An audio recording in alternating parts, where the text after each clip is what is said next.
Greetings. I am elated to kick off the Advocates for Change Symposium with the person that has changed the narrative of the USDA Forest Service. Unfortunately, it is courageous people like Melody S. Mobley who has spoken her truth and has wanted to make a positive change for those coming behind her. I want to share a little bit about Melody.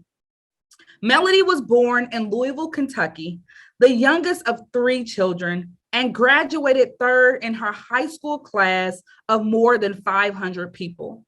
She attended the University of Louisville, her first year studying zoology, then transferred to the University of Washington and completed her degree in forest management in 1979, the first Black American woman to do so. She has worked at numerous locations nationally and internationally. Melody, with your experience in the forest sector, why are diversity, equity, and inclusion important? These are all very important because the more diversity we have, the more inclusiveness we have in decision making, the better strategies we can develop, the better alternatives we can develop in facing the huge environmental problems that face us today, such as climate change.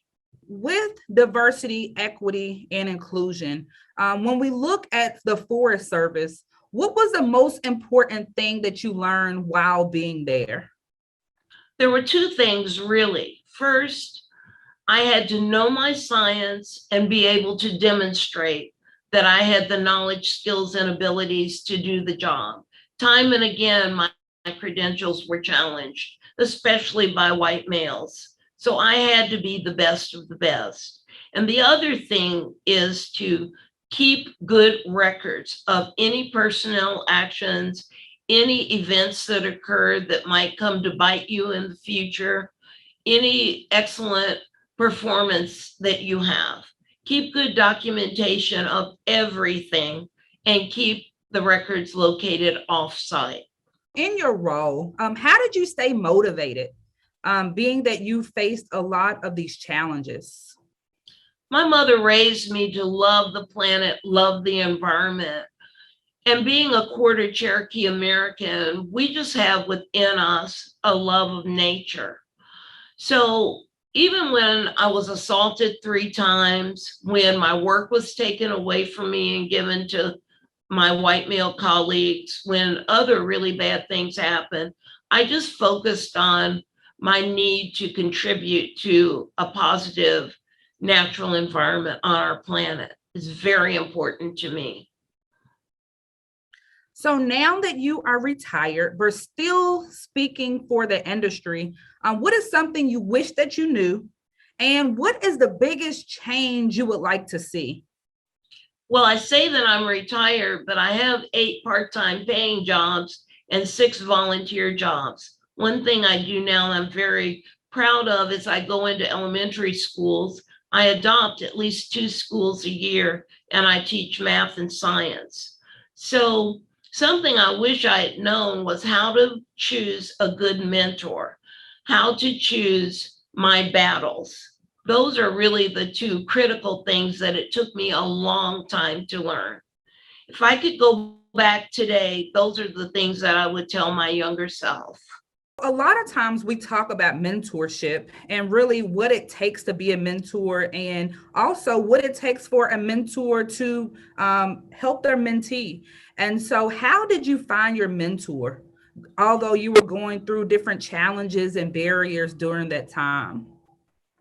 Luckily, I had the ability to identify people who had my best interest at heart. So I would choose someone much higher level than me who I knew had some power to help protect me from the bad things that were happening to me, and someone who was interested in me being able to move up within the agency, someone who would give me the authority to take on big, challenging projects that would really help me grow and get my face and my name out there. And I didn't look to every mentor for everything. maybe one mentor could help me get visibility. The other one maybe could help me get promoted. The other one maybe could help protect me from some of the management level people in the USDA Forest Service who wanted to hurt me for whatever reason. So just one mentor really isn't the best way to go for women and people of color coming up in natural resource related agencies and organizations. We have to find people who have the skills that we need at each time. Thank you. And I solely do agree with you on that. So, what is the biggest change that you saw from the beginning to the end of your time with the Forest Service, if any?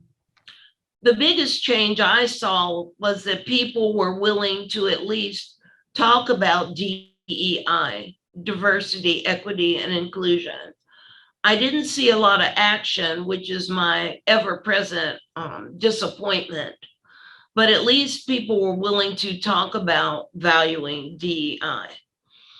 Unfortunately, the people in leadership didn't listen to those who could bring the knowledge, skills, and abilities to help the agency achieve better numbers, at least in DEI. They don't even know how many Black women foresters, for example, that they have. I was very curious about that. I had to go to my senator in order to get the Forest Service to tell me how many Black female foresters it has.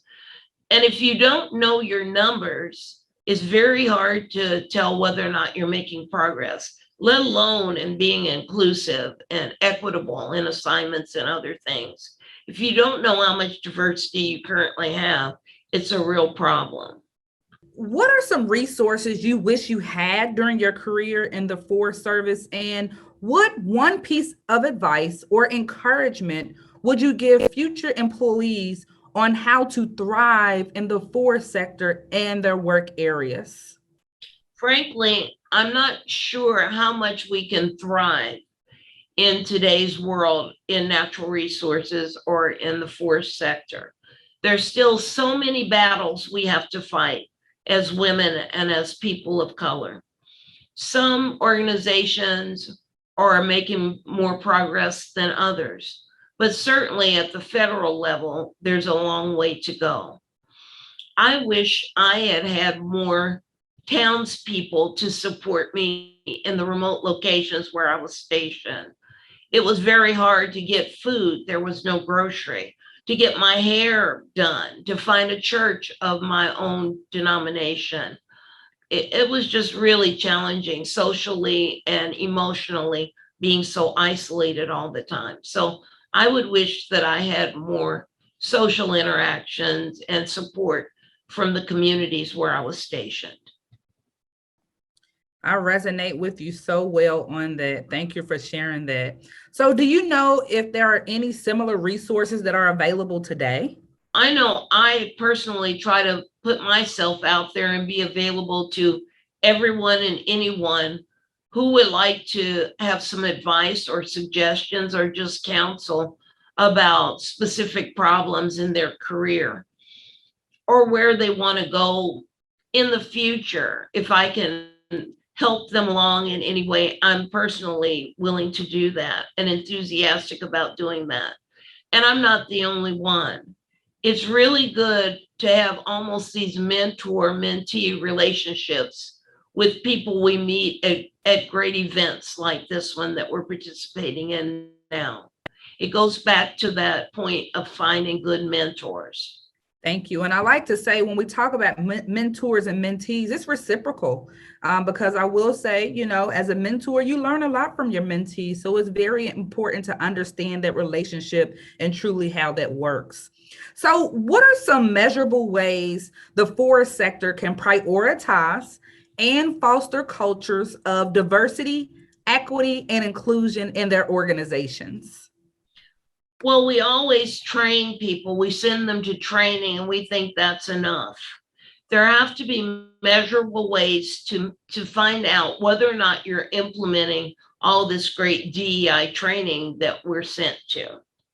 Also, again, we have to know especially in our larger organizations, how many Black women, Asian women, Hispanic women, white women, Black males, and so forth.